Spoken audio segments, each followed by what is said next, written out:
Alors, ce que je vais faire pour poser le cadre, c'est que je vais prendre 10 minutes pour vous expliquer comment la Kabbale est arrivée dans ma vie, pourquoi je vous la partage.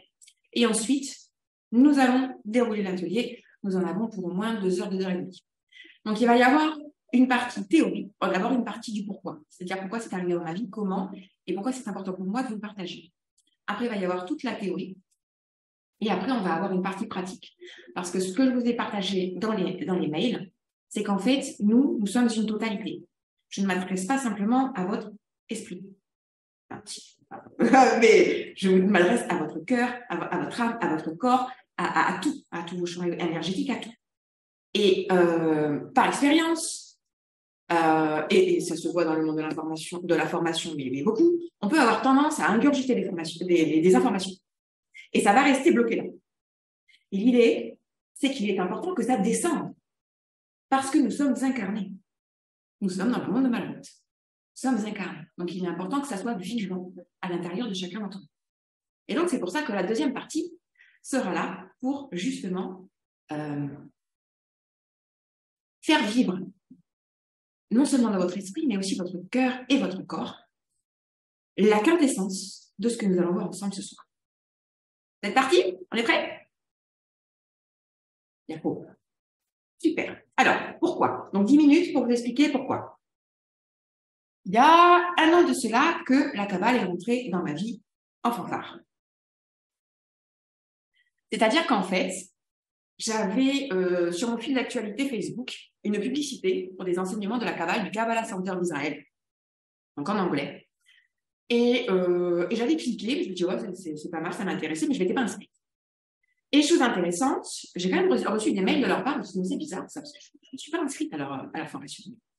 Et je me suis toujours pas inscrite. Et puis après, j'ai reçu des messages WhatsApp d'une des personnes, d'une des mentors de la Kabbale, qui me disait, j'ai vu que tu as de l'intérêt pour la Kabbale, c'est vraiment intéressant que tu rejoignes, tu verras, ça va vraiment changer ta vie, c'est important, etc. Et je me suis dit, mais comment elle a eu mon numéro? Je ne me suis toujours pas d'ailleurs, jusqu'à présent. Hein. Mais c'est ça qui est super avec l'univers mystique, c'est que des fois, on ne sait pas, c'est juste là. Donc voilà, première impression, je me suis dit, bon, celle-là, on ne l'a encore jamais faite. Donc, c'est parti. C'est parti. Et effectivement, j'ai passé le premier niveau et là, je me suis dit, waouh, ça, c'est vraiment précieux. Et je comprends pourquoi il y a eu de l'insistance au niveau spirituel que je suive cette voie. Parce que c'est vraiment précieux. Il laisse passer quelques semaines, je fais le premier niveau. Et ils allaient entamer le deuxième niveau. Et en fait, ils avaient prévenu bien à l'avance, et moi, je me suis inscrite un petit peu au dernier moment, c'est-à-dire à peu près 2-3 jours avant que le deuxième niveau commence. Les niveaux, c'est 10 séances à chaque fois. 10 séances, 10 webinaires comme ça fait un niveau. Et donc, pour le deuxième niveau, je ne m'étais pas encore inscrite, et je me suis inscrite la veille ou l'avant-veille, mais je m'inscris, et le lendemain où je m'inscris, je reçois un coup de téléphone d'Angleterre. Je me dis, c'est quoi ça? Et je me souviens que ce jour-là, j'ai laissé mon jeu du Béline là-bas. Je me souviens que ce jour-là, je ne sais plus quelle problématique j'avais, et j'avais demandé un conseil, et j'avais reçu, alors c'est pas le nom de la carte exactement, mais c'est ce que ça signifie. On voit une main, et en fait, c'est la main de Dieu. La main de Dieu. Bref, donc ça, c'était mon tirage du matin.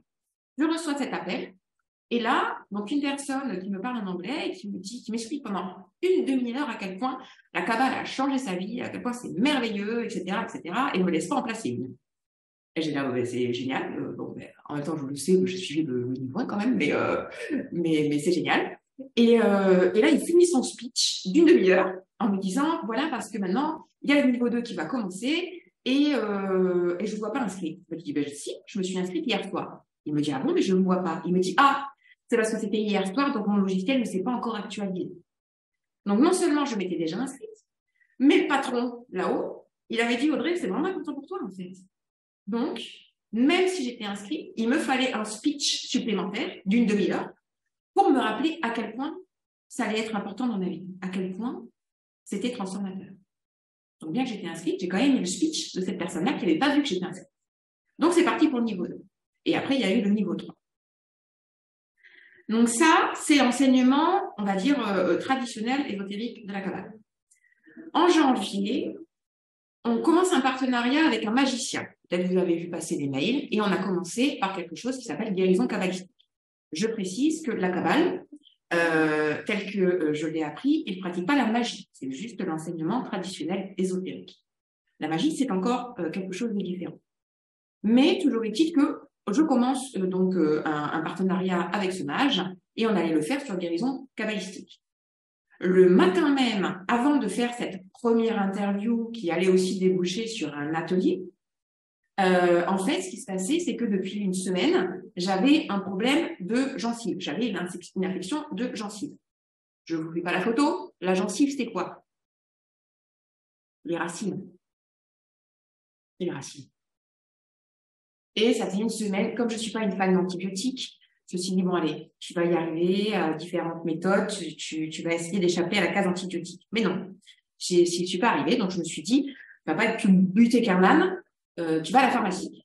Donc, le matin, 2 heures avant l'interview, je me rends à la pharmacie pour acheter la boîte d'antibiotiques.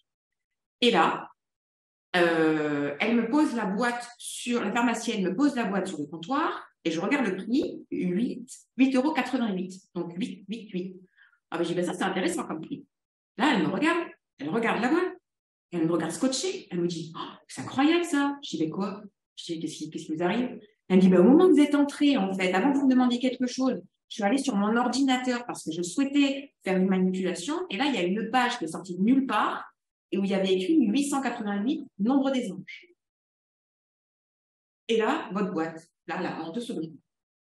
Ah, j'ai dit, bah, ça commence bien la journée, c'est cool. Elle dit, va être avec moi, les antibiotiques, c'est bon. Mais c'est plus profond que ça. Je fais l'interview avec notre mage sur la guérison kabbalistique. Le soir même, j'ai une expérience mystique spontanée.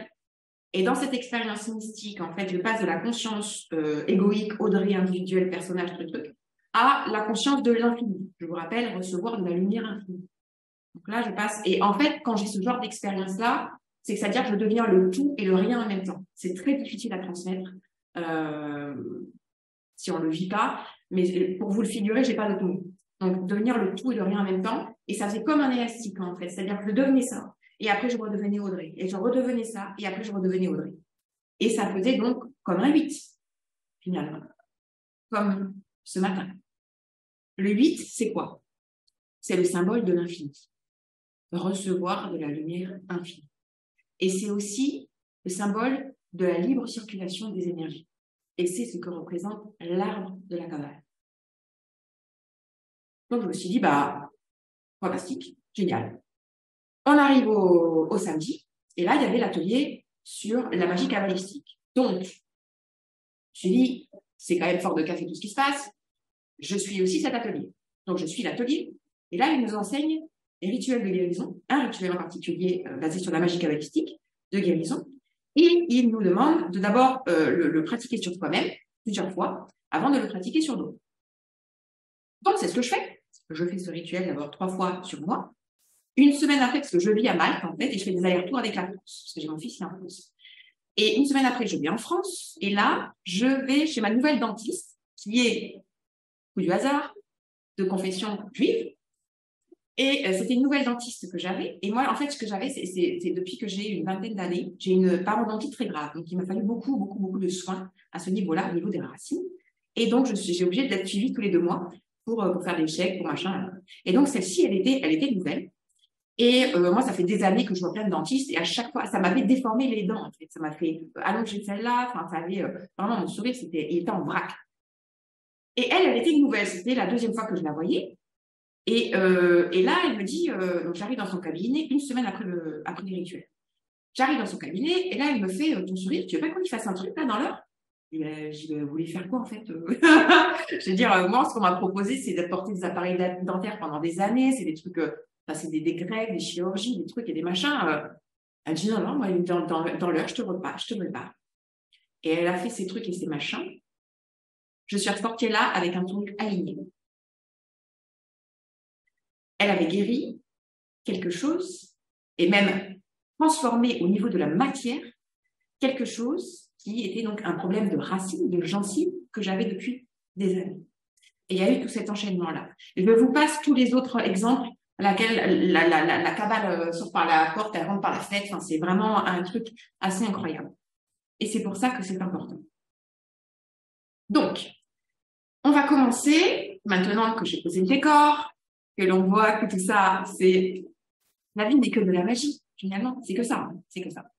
Je rappelle que le 1%, c'est le rêve spirituel hein, dans lequel on évolue tous, et en lequel on croit souvent, et l'important justement, et c'est ça l'œuvre spirituelle, c'est de détacher de plus en plus de l'univers matériel pour aller se brancher au monde des causes, en fait, et incarner ce qu'il y a de plus subtil.